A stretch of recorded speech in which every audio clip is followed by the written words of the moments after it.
علیکم ورحمۃ اللہ وبرکاتہ۔ مولانا محمد الیاس عمان حفظہ اللہ تعالی فرماتے ہیں، تقوی کے اوپر بات کرتے ہوئے بیان فرماتے ہیں کہ گناہ نہ کرنے والا، اولاً گناہ نہ کرنے والا وہ بھی متقی ہے، اور گناہ کر کے توبہ کرنے والا وہ بھی متقی ہے۔ اس نے گناہ چھوڑا ہے، توبہ کی ہے، تو اس نے گناہ چھوڑا ہے تو اس نے توبہ کی ہے۔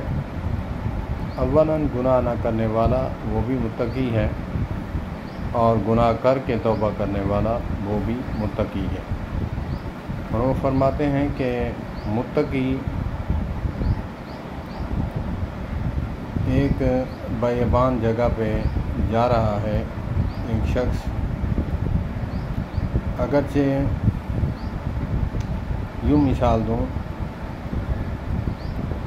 کہ اگر کوئی واش روم میں، غسل خانے میں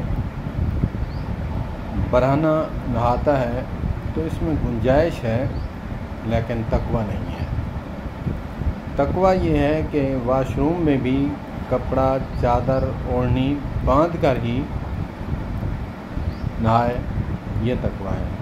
جیسے حضرت عثمان غنی رضی اللہ تعالیٰ عنہ سے اللہ کے فرشتے بھی حیا فرماتے تھے، اتنا وہ تقوی اختیار کرتے تھے۔ اللہ پاک ہمیں تقوی نصیب فرمائے، اور وہ تقوی نصیب فرمائے جو صحابہ والا تھا۔